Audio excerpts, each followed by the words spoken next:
Hello hello.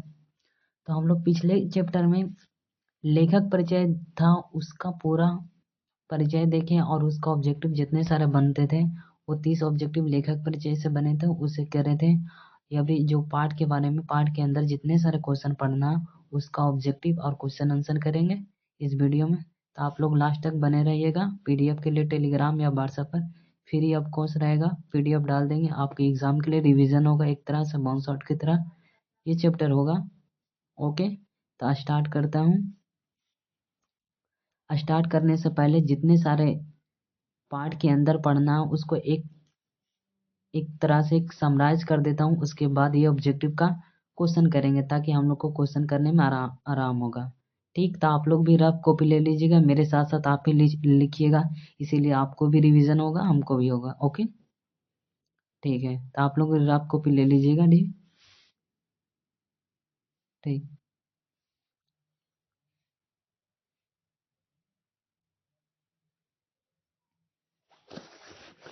तो पाठ के बारे में क्या पढ़ना है जी, देखिए बताते हैं।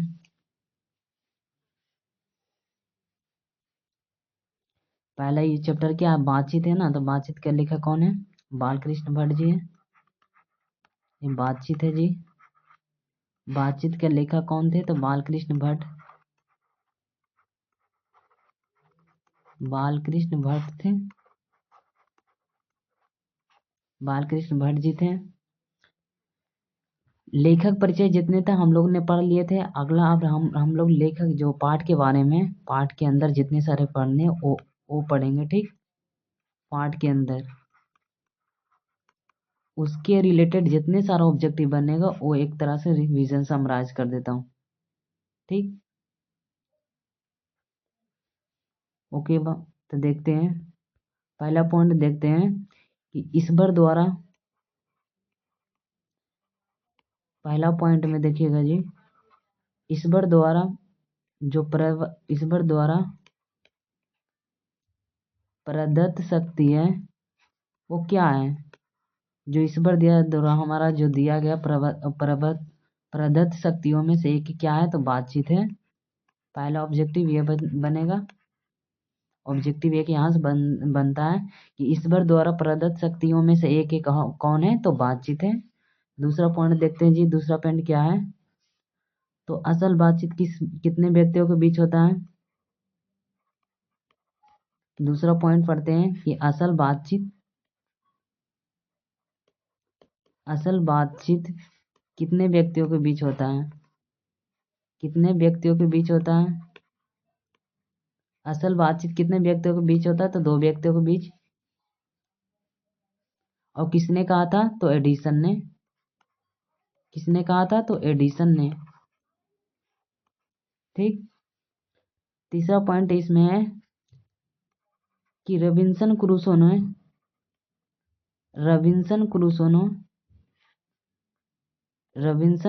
ने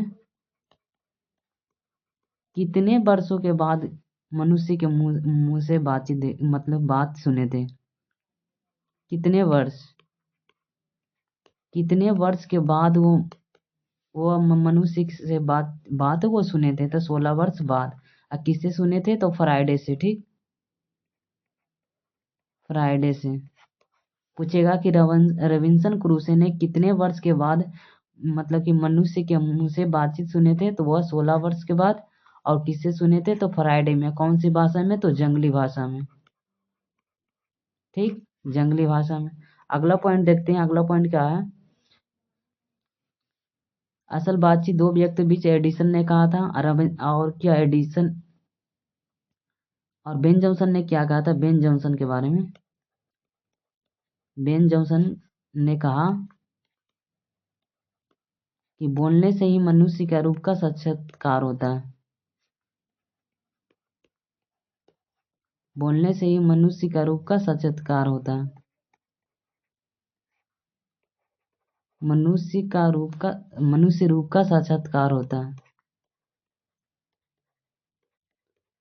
साक्षात्कार होता है। किसने कहा था? तो बेन जॉनसन। बेन जॉनसन ने क्या कहा था? कि बोलने से ही मनुष्य का रूप का साक्षात्कार होता है। अगला पॉइंट जी, अगला पॉइंट में क्या देखते हैं?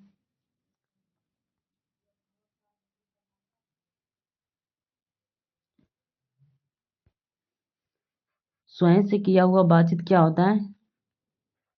स्वयं से किया हुआ बातचीत, स्वयं से किया हुआ बातचीत क्या होता है? उत्तम। क्या होता है? तो उत्तम बोलेगा कि स्वयं से बातचीत क्या होता है? तो उत्तम। अब बोलेगा उत्तम, उत्तम बातचीत किसे कहा गया है? जो स्वयं से बातचीत करता है उसे उत्तम कहा गया है। अगला पॉइंट,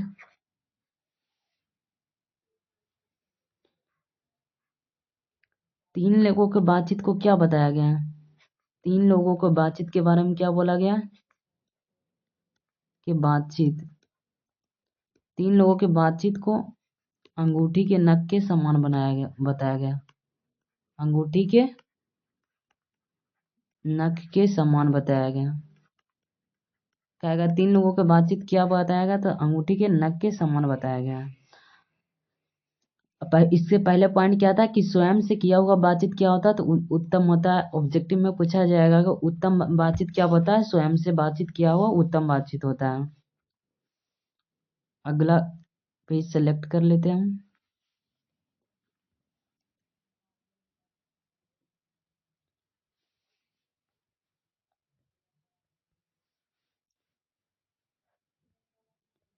चार लोगों की बातचीत को क्या बताया गया? चार लोगों को बातचीत, चार लोगों की बातचीत को क्या बताया गया?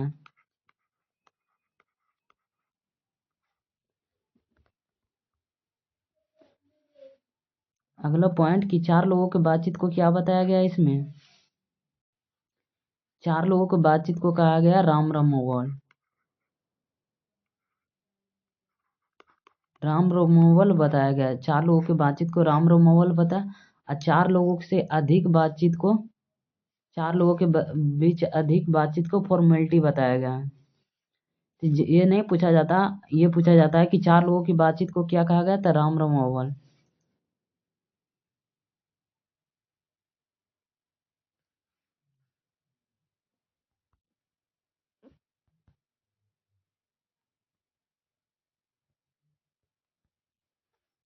ठीक। अगला पॉइंट कि कहाँ के लोगों में बातचीत ज्यादा विकसित होती है? कहाँ के लोगों में, कहाँ के लोगों में बातचीत करने की कला होती है?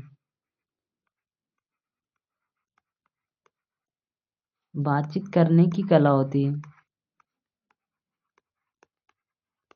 कहाँ के लोगों में बातचीत करने की कला होती है? तो यूरोप के लोगों में। बातचीत करने की कला को इंग्लिश में क्या कहते हैं? Art of conversation. यूरोप के लोगों में, यूरोप के लोगों में बातचीत करने की एक कला होता है। कहाँ के लोगों में बातचीत करने की कला होती है? तो यूरोप के लोगों में। यूरोप में जो बातचीत करने की कला को क्या कहा जाता है? यूरोप में,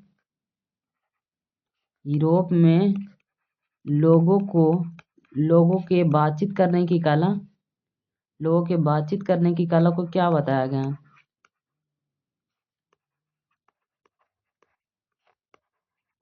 बातचीत करने की कला को क्या बताया गया? The art of conversation. Art of conversation, conversation बताया गया। Art of conversation.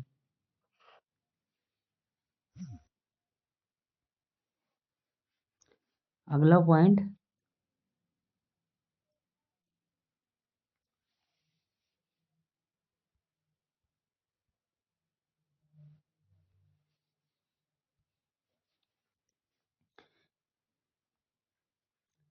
अगला पॉइंट की क्या, कि किस उम्र के लोगों की,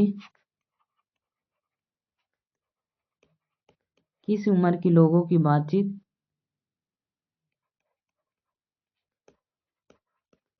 किस उम्र के लोगों की जो बातचीत होती है अनुभव एवं सारगर्भित होती है?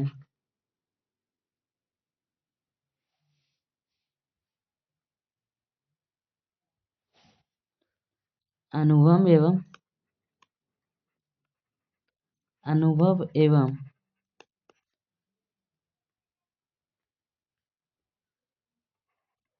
सारगर्भित होती है।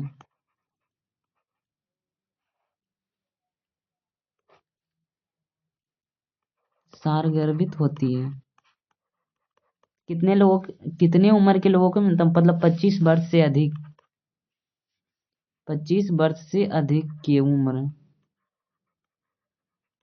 25 वर्ष से अधिक अधिक जो 25 वर्ष से अधिक के लोग होते हैं उनका बातचीत के अनुभव को सारगर्भित बताया गया है।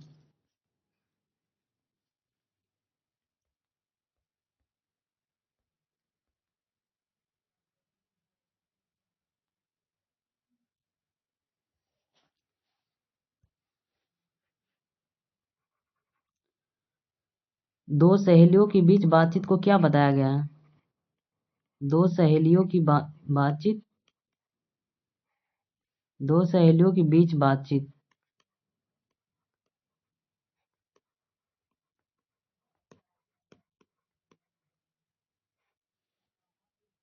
रस का समुद्र मर जाता है। क्या होता है? रस का समुद्र उमड़ उठता है।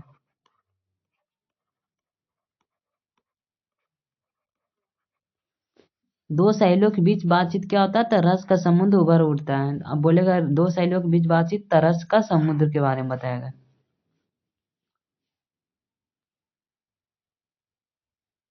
और दो बूढ़ियों के बीच बातचीत को क्या बताया गया है?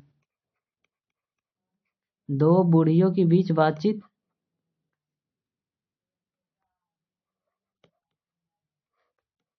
दो बूढ़ियों के बीच बातचीत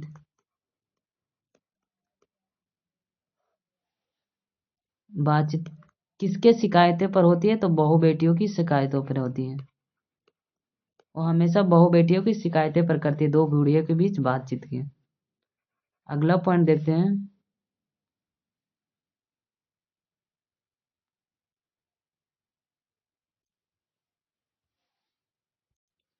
और दो जो बूढ़े की बातचीत होती है वो क्या होती है? दो बूढ़ों की बातचीत,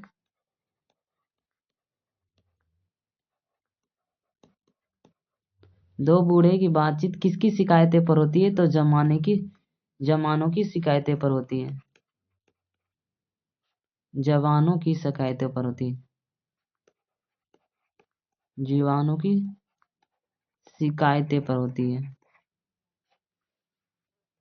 दो बूढ़ों की बातचीत जवानों को शिकायतों पर होती है। और दो लड़के के बीच बातचीत क्या बताया गया है? दो लड़के के बीच बातचीत, दो लड़के के बीच जो बातचीत बताया गया है इसमें अपनी अपनी अपनी अपनी बड़ाई पर ये लोग बातचीत होती है अपनी अपनी बड़ाई पर, अपनी अपनी बड़ाई पर होती है। हम दो लड़कों की जो बातचीत होती है अपनी अपनी बड़ाई बड़ाई या मतलब कि बड़ाई पर होती है।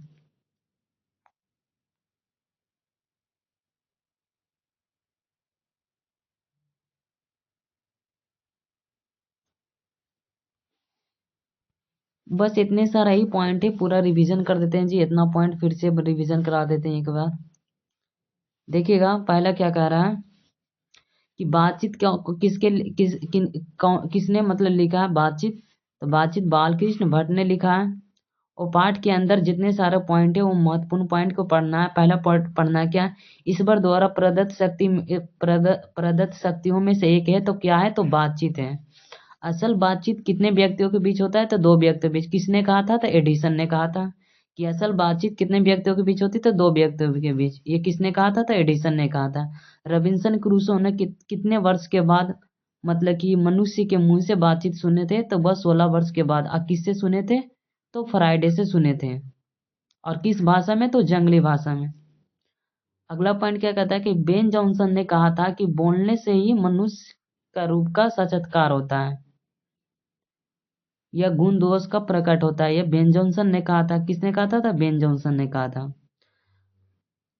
स्वयं से किया हुआ बातचीत क्या होता है, तो उत्तम होता है, सबसे स्वयं बातचीत उत्तम होता है। और तीन लोगों की बातचीत क्या बताया गया, तो अंगूठे के नख के समान बताया गया है। अगला पॉइंट देखिएगा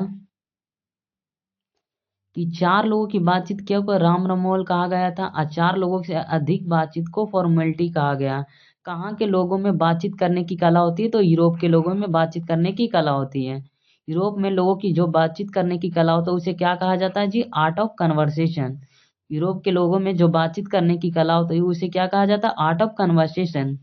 किस उम्र के लोगों में बातचीत का अनुभव एवं सार्वभौमिक होती है, किस उम्र में लोगों को बातचीत करने में अनुभव एवं सार्वभौमिक होती है, तो 25 वर्ष से अधिक वाले जितने सारे लोग हैं उनके बातचीत अनुभव एवं सार्वभौमिक होती है।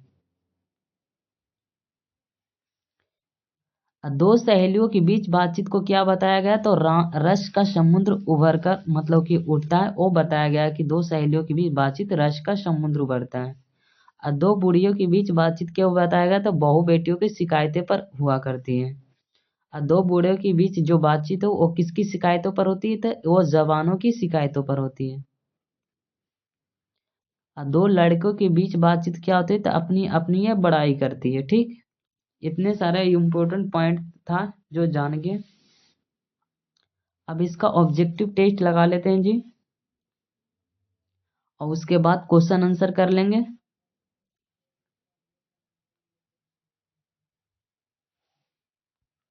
ऑब्जेक्टिव टेस्ट लगाने के बाद समरी, उसके बाद क्वेश्चन आंसर करेंगे। ठीक, ऑब्जेक्टिव टेस्ट, ऑब्जेक्टिव क्वेश्चन देखकर समरी करेंगे, उसके बाद 2 नंबर वाले क्वेश्चन मतलब शॉर्ट आंसर टाइप क्वेश्चन करेंगे। ठीक, ओके, तो ठीक है आगे करते हैं। देखिएगा पहला क्वेश्चन क्या कहता है कि बाल कृष्ण भट्ट की रचना बातचीत क्या है, तो बातचीत एक क्या था, एक यह एक क्या था, तो निबंध था। बातचीत एक क्या था, एक यह एक प्रकार का निबंध था। बातचीत एक निबंध था। अब बाल कृष्ण भट्ट की रचना है जो एक प्रकार का क्या है, निबंध है।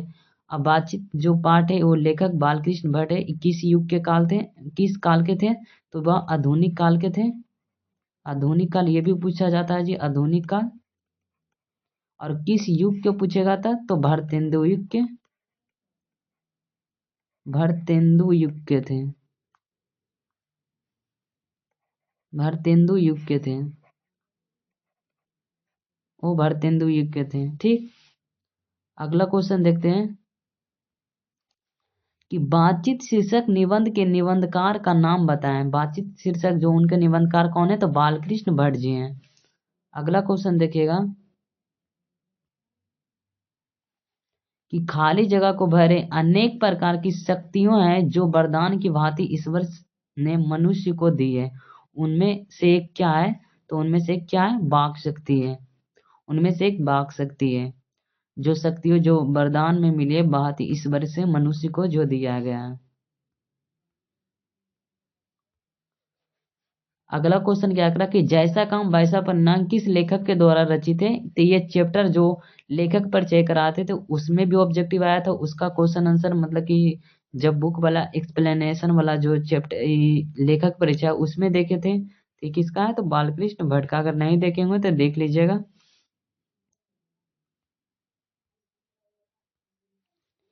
बालकृष्ण भट्ट किस युग के निबंधकार थे, तो बालकृष्ण भट्ट जी किस युग के थे, तो भारतेंदु युग के थे। और किस काल के पूछेगा था, आधुनिक काल के थे। अगला क्वेश्चन देखते हैं। अगला क्वेश्चन क्या कहता है कि रॉबिन्सन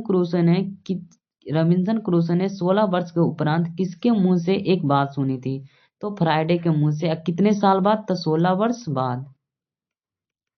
ठीक, अगला क्वेश्चन देखिएगा कि बातचीत के माध्यम से बालकृष्ण भट्ट क्या बताना चाहते हैं, तो बातचीत करने की वो शैली को बताते हैं। अगला क्वेश्चन देखिए कि बोलने से ही मनुष्य का रूप का साक्षात्कार होता है, यह किसने कहा था, कि बोलने से ही मनुष्य का रूप का साक्षात्कार होता है, तो बेन जॉनसन ने कहा था। एडिसन ने क्या कहा था कि दो लोगों की बातचीत करने की, दो असल बातचीत दो लोगों के बीच होती है, ये एडिसन ने कहा था। जबकि बेन जॉनसन ने क्या कहा था कि बोलने से ही मनुष्य का रूप का साक्षात्कार होता है। 9वां क्वेश्चन नंबर क्या कह रहा है कि बातचीत शीर्षक निबंध के निबंधकार का नाम बताइए। तो बातचीत शीर्षक के निबंधकार कौन है? बालकृष्ण भट्ट जी हैं। अगला क्वेश्चन देखिएगा, अगला क्वेश्चन क्या कह रहा है कि बालकृष्ण के प्राशनन का नाम बताइए। प्रासरनन जो कौन है, प्राशन कौन है? जैसा काम वैसा परिणाम, ये बालकृष्ण भट्ट जी का ही है। आचार विडंबन, नई रोशनी का बीज, ये उपरोक्त में से कौन है? सभी है। अगला क्वेश्चन देखिएगा कि वाक शक्ति के अनेक फायदों में कौन दो हैं? वाक शक्ति के अनेक फायदों में दो कौन है? तो पहला क्या? स्पीच, वक्ता और बातचीत, ये दो चीज है जो मतलब कि हमें फायदा होती है बात वाक शक्ति में। अगला क्वेश्चन देखिएगा, अगला क्वेश्चन क्या कह रहा है कि एडिसन का मत क्या है कि सच्ची बातचीत 3 व्यक्तियों के बीच हो सकती है? नहीं, असल बातचीत सिर्फ 2 व्यक्तियों के बीच होती है, ये एडिसन ने कहा था। ये सही है, ऑप्शन नंबर बी। अगला क्वेश्चन देखिएगा, अगला क्वेश्चन क्या कह रहा है कि कौन सा नाटक बालकृष्ण भट्ट ने नहीं लिखा है? तो पहला पद्मावती, कृष्णा झुर्नी, बेनी श्रृंगार, शिशुवध, नल। तो देखिए पद्मावती ये किसका है? बालकृष्ण भट्ट का है ये, तो ऑप्शन नंबर ये क्या हो गया? गलत हो गया। ये क्या बोल रहा है? नहीं, तो ये पद्मावती किसका है? बालकृष्ण भट्ट का है, तो गलत हो गया, दाएं।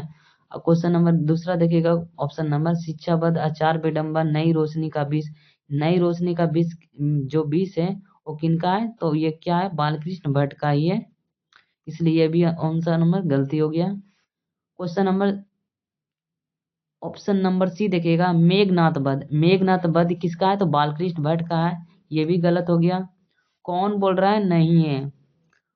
अब क्वेश्चन नंबर डी बोलिएगा, क्वेश्चन आषाढ़ का एक दिन, ये नहीं है, आषाढ़ का एक दिन ये नहीं है, ऑप्शन नंबर डी यही सही हो गया, ऑप्शन नंबर डी। ये आगे चैप्टर पढ़िएगा, 9वां चैप्टर, उसमें पता लगेगा, ठीक। बालकृष्ण भट्ट किस युग के साहित्यकार थे? तो बालकृष्ण युग किस युग के थे? तो वह भरतेंदु युग के थे। किस युग के पूछेगा? तो भरतेंदु युग। किस काल को पूछेगा? तो आधुनिक काल। अगला क्वेश्चन देखते हैं, अगला क्वेश्चन क्या कह रहा है कि पुण्यवाचन शब्द का क्या अर्थ होता है? तो पुण्यवाचन शब्द का अर्थ हो किसी धर्म से जो रिलेटेड होता है उसे पुण्यवाचन शब्द कहा जाता है। यानी कि ऑप्शन नंबर बी क्या कह रहा है कि धर्म कांडों में मांगलिक श्लोक पढ़ना वो क्या होता है? पुण्यवाचक वाचन होता है। ऑप्शन अगला क्वेश्चन देखिएगा, चमिस्तान का अर्थ क्या होता है? तो चमिस्तान का अर्थ क्या होता है? ये बगीचे के इलाकों को चमिस्तान कहा जाता है। हरे भरे बागों के इलाकों को क्या कहा जाता है? चमिस्तान। अगला क्वेश्चन क्या कर रहा है, किसने बालकृष्ण भट्ट को अंग्रेजी साहित्यकार के एडिसन और स्टील की श्रेणी में रखा है? तो आचार्य रामचंद्र शुक्ल ने, ये लेखक परिचय पढ़ेगा तो उसमें बोला आचार्य रामचंद्र शुक्ल ने वो अंग्रेजी साहित्य के एडिशन और स्टील के श्रेणी में रखा है, आचार्य रामचंद्र शुक्ल ने। क्वेश्चन नंबर 18 कह रहा है बालकृष्ण भट्ट के समय कौन कौन से साथी थे वो साहित्यकार थे? तो भरतेंदु हरिश्चंद्र भी थे, राधाचरण गोस्वामी भी थे, प्रताप नारायण मिश्र भी थे, प्रेमगन भी थे, उपरोक्त में से सभी।